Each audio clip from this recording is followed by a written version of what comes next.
રાજકોટ જિલ્લાના ઉપલેટા શહેરમાં ward number 9 સ્મશાન રોડ પાસે આવેલ જર્જરિત ભૂગતાઓ ઉપર અવરજવર કરતા રહેવાસીઓને ઘણા સમયથી મુશ્કેલીનો સામનો કરવો પડે છે।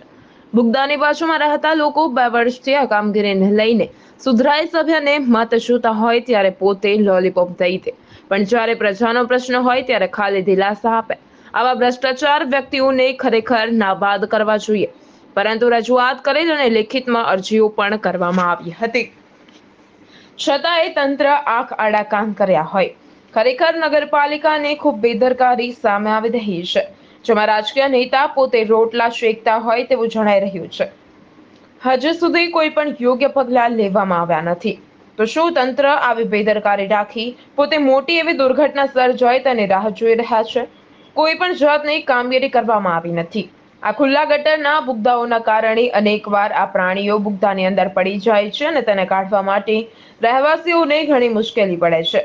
સાથે જ પ્રદૂષણથી રહેવાસીઓને બીમારીનો સામનો કરવો પડે છે અને રજૂઆત કરવા છતાં કોઈ એક્શન લેવામાં આવતું નથી। ચોમાસામાં વરસાદના કારણે ખુલ્લા ભૂગદાના આની અંદર માંથી ગંદુ પાણી બહાર આવે છે અને રહેવાસીઓના ઘરની અંદર પ્રવેશ કરે છે। તેથી વહેલી તકે આ તંત્ર દ્વારા કામ કરવામાં નહીં આવે તો જેવો રાજકોટમાં અગ્નિકાંડ બન્યો તેવા દ્રશ્યો ઉપલેટામાં જોવા મળશે, અથવા તો આવનારા સમયમાં વહેલી તકે આના પર ધ્યાન આપવામાં નહીં આવે તો ત્યાંના લોકો ગાંધી ચિંધ્યા માર્ગ અપનાવશે। મારું નામ અયુબ ગફાર મિયા મુલ્લા। અમે અહીંયા અસિંટોકીજ સ્મશાન રોડ ઉપર 35 વર્ષથી રહી છીએ। આ બુગદો વારંવાર પડી જાય છે, આટલી અરજી છતાંય રજૂઆત કરતાં આનું કામ થતું નથી। અહીંયા જનાવર, બકરા અને ભેંસું ગાયું પડી જાય છે અને ચોમાસામાં વરસાદ પાણીમાં અહીંયા પાણી ભરાતું આ નીચો વિસ્તારની અંદરમાં અહીંયા બધા બચ્ચા, અમારા નાના નાના છોકરા, મચ્છર, ગંદકીવાળો બધું ભેગું થાય છે અને અમને આ ખુદલી બીમારી આવું બધું થાય છે, પણ આ કામ થતું નથી।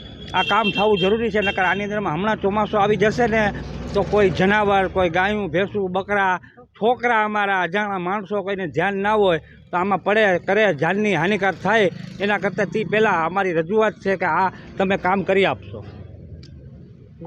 રાજુ ચૌહાણ, મહાદેવ ન્યૂઝ, ઉપલેટા।